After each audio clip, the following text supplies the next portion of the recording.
La loi fondamentale de notre pays semble nourrir les violences en ce que des écoles d'interprétation s'opposent et influencent la population qui s'engouffre dans des actes de revendication ou contre-revendication violente. Pour ma part, je crois que de tels conflits ne devraient pas avoir leur raison d'être. En tout état de cause, qu'il me soit permis d'inviter tous les Ivoiriens à emprunter les chemins scientifiques pour sortir de cette crise née de la compréhension de la loi qui fonde toutes les autres. Cela ne peut se faire à coup d'invectives, de machettes et de canons. En parlant de chemin scientifique, je fais ici référence aux intellectuels, hommes de science capables d'indépendance intellectuelle et d'exégèse méthodique des textes, et notre pays n'en manque pas, pour que la lecture de sa loi fondamentale soit livrée à des courants politiques au point qu'elle signifie à la fois une chose et son contraire, selon l'intérêt que l'on défend. À quoi servirait une boussole qui indique un jour le nord et un autre jour le sud, selon les lunettes que l'on porte? La loi fondamentale, qui peut être regardée comme une boussole, ne peut signifier à la fois une chose et son contraire. Je voudrais inviter les uns et les autres à aller au dialogue et à la concertation dans la recherche de solutions à cette crise qui n'augure pas d'un lendemain meilleur quant à l'organisation paisible des élections. J'insiste encore une fois pour vous rappeler que le respect de la loi est plus important que les élections. La loi fondamentale de la Côte d'Ivoire s'ouvre par la reconnaissance des droits, des libertés et des devoirs par l'État, confère article 1 de notre Constitution. Quel commentaire en faire, sinon que pour le législateur, ce triptyque forme un corps dont découle tout le reste. Le droit, les libertés et devoirs sont primordiaux dans toute société moderne, et l'État de Côte d'Ivoire s'est engagé à prendre les mesures pour son application effective. Les événements de ces jours-ci laissent entrevoir que beaucoup reste à faire dans le rappel à tous des droits, des libertés et des devoirs des individus et des collectivités.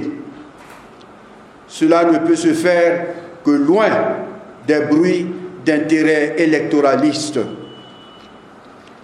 Seule la recherche du bien commun permettra à l'État et à ceux qui l'incarnent d'aider les citoyens à la connaissance et au respect des droits, des libertés et des devoirs de tous. Si le droit de la personne humaine en général et à la vie en particulier est inviolable, confère l'article 1 et 2, l'on ne peut le sacrifier sur l'autel des intérêts particuliers et des élections censées nous apporter la paix et le développement. Ma conviction profonde reste que le respect des lois est plus important et honore plus que la victoire à une élection. Chers compatriotes, il est de notoriété que la force de la loi est et sera toujours à préférer à la loi de la force. Le premier est un chemin vers la paix dans le respect des droits, des libertés et des devoirs, quand le second, lui, est une voie qui éloigne de nous la paix et installe le désordre. puissions-nous, dans un esprit civique et de concertation, donner à la loi toute sa force pour qu'elle nous aide à vivre dans la justice, la réconciliation et la paix en vue d'une organisation consensuelle d'élections sans violence. Je ne peux pas ne pas me tourner avec respect vers le président de la République, chef de l'État, dont la candidature à ces prochaines élections n'est pas nécessaire, à mon humble avis. Son devoir régalien de garant de la Constitution et de l'unité nationale appelle son implication courageuse en vue de ramener le calme dans le pays, de rassembler les Ivoiriens, de prendre le temps d'organiser les élections dans un environnement pacifié par la réconciliation. Comme le dit si bien un adage de chez nous, on ne reste pas dans les magnans pour enlever les magnans.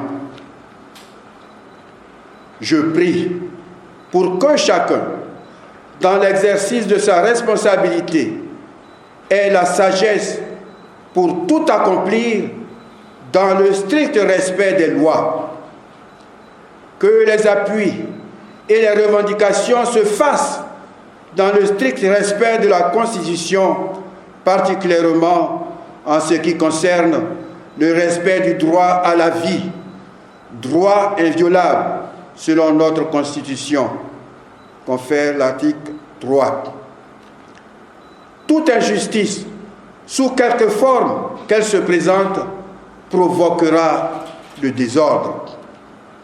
Seule la justice qui reconnaît à chacun ses droits et devoirs nous apportera la paix. Que Dieu bénisse la Côte d'Ivoire et nous accorde sa paix. Donné à Abidjan le 31 août 2020. Je vous remercie.